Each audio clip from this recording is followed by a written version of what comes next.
नमस्कार दोस्तों, मैं हूं चंदनपुरी। आपका अपने न्यूज चैनल पर स्वागत करता हूं। दोस्तों, प्रधानमंत्री मोदी को जिस बात का डर था वही बात अब बिहार में होते हुए दिखाई दे रही है।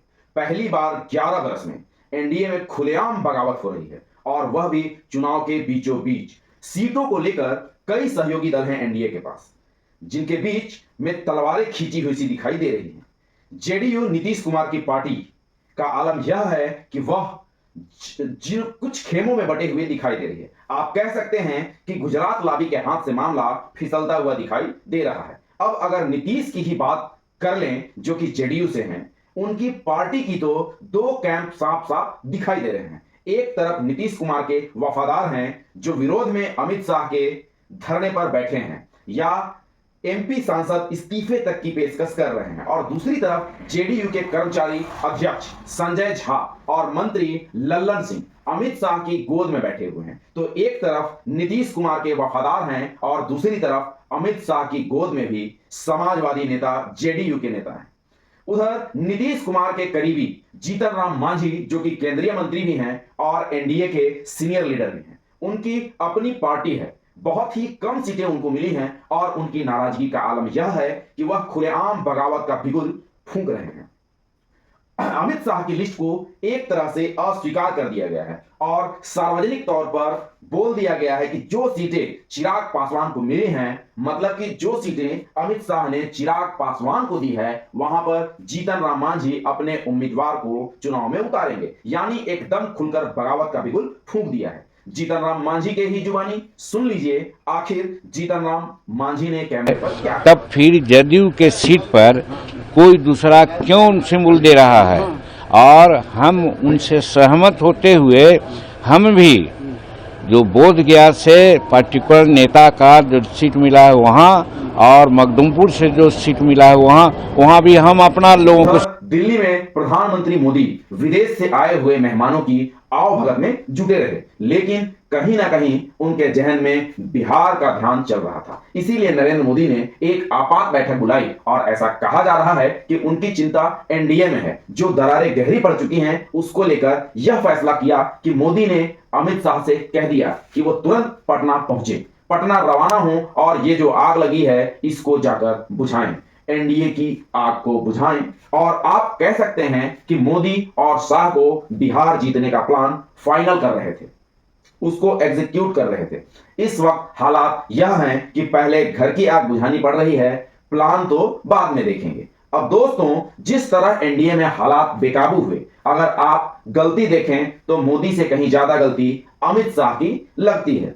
अमित शाह की इसीलिए लगती है क्योंकि एनडीए के जितने भी साथी सदस्य हैं, ज्यादातर अमित शाह की उनसे डील होती है। और इस बार खासकर बिहार को लेकर या नीतीश कुमार की नासाज तबीयत को लेकर बिहार अफेयर्स में अमित शाह थोड़ा सा ओवर कॉन्फिडेंस दिखे, और इस ओवर कॉन्फिडेंस के चलते उन्होंने नीतीश कुमार को अंडर एस्टिमेट कर दिया, नीतीश कुमार को बहुत ही हल्के में ले लिया मोदी के चाणक्य ने। मिसाल के तौर पर जैसे नीतीश कुमार को ही देखिए, नीतीश कुमार की चिराग पासवान से नहीं बनती है, ये जग जाहिर है पूरे पटना में। आप किसी से भी पूछ सकते हैं इस बात को। नीतीश कुमार चाहते थे कि चिराग पासवान को कम सीटों में समेट दिया जाए, लेकिन अमित शाह ने क्या उल्टा कर दिया। अमित शाह ने बजाय 10-15 सीटों पर समेटने के, या फिर 15 सीट जो नीतीश कुमार चाह रहे थे, 15 की जगह ऑलमोस्ट डबल सीटें यानी कि 29 सीटें चिराग पासवान को दे दी। और सबसे बड़ी गलती यह कर गए कि जो सीटें दी चिराग पासवान को, अपने चिराग को वो सीटें नीतीश कुमार की जो परंपरागत सीटें थीं, उनका जो खास इलाका था, गढ़ था, वहां पर उनके सिटिंग एमएलए जो वहां पर सीट रखे थे, चिराग पासवान को वही सीट दे दी गई। सोचिए, आखिर नीतीश बर्दाश्त करते तो कैसे करते। और अगर तबीयत नासाज हो और आदमी का मिजाज बिगड़ जाए तो दोस्तों वाकई संभालना बड़ा ही मुश्किल होता है, और नीतीश ने कुछ ऐसा ही किया। अब जिस तरह से नीतीश कुमार के जो वफादार हैं, लॉयलिस्टिक हैं, पुराने साथी हैं, उनकी सीटें काटी गई टीम अमित शाह ने, जिसमें शाह साहब हैं और संजय झा हैं, जेडीयू के नेता लल्लन सिंह हैं, जेडीयू के नेता जो अमित शाह की दिल्ली में गोद में बैठे हुए हैं। इन लोगों ने मिलकर जिस तरह से वफादारों की सीटें काटी, नीतीश कुमार को कमजोर करने की पूरी कोशिश की और बहुत सी सीटें चिराग पासवान को दे दी। इससे एक तरह का रिएक्शन हुआ है, प्रतिक्रिया हुई है, जिसमें सबसे बड़ी बात यह हुई कि कई ऐसे नेता, कई ऐसे विधायक, पूर्व विधायक, बड़े नेता जो धरने पर बैठ गए नीतीश कुमार के घर के ठीक सामने, और कुछ ऐसे सांसद सिटिंग एमपी जिन्होंने इस्तीफा देने तक की पेशकश कर डाली, बाकायदा चिट्ठी लिख दी, वायरल कर दिया कि हम इस्तीफा देना चाहते हैं क्योंकि अमित शाह और संजय झा पार्टी को कमजोर कर रहे हैं, वफादारों को हाशिए पर धकेल रहे हैं। देखिए ये चिट्ठी, देखिए जेडीयू के सांसद मंडल साहब की, जहां पर उन्होंने साफ तौर पर इशारा कर दिया है कि इस सारा खेल संजय झा और अमित शाह ही कर रहे हैं जेडीयू को कमजोर करने में।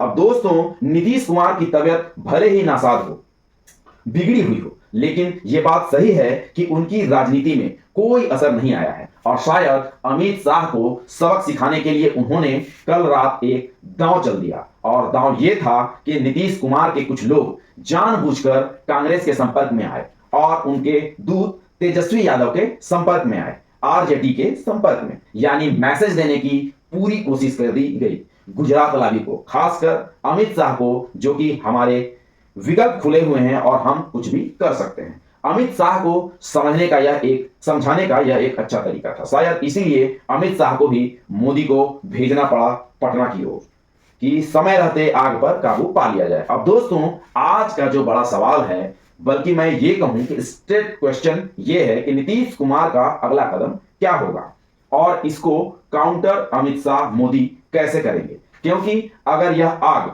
नहीं बुझती है तो कहीं ना कहीं यह जो इलेक्शन है, जहां कांटे का मुकाबला दिख रहा है, हो सकता है इसका लाभ तेजस्वी और राहुल गांधी उठा ले। लेकिन जो सीधा सवाल है वह यह है कि नीतीश कुमार का अगला कदम क्या हो सकता है। अब बारी आपकी है, क्या नीतीश कुमार वाकई अमित शाह को सबक सिखाने वाले हैं या फिर मोदी इस आग को जल्द ही बुझा पाएंगे? अपने विचार नीचे कमेंट में जरूर बताइएगा। मिलते हैं अगली कहानी में, जहां सच्चाई होगी वहीं हम होंगे। बहुत बहुत धन्यवाद।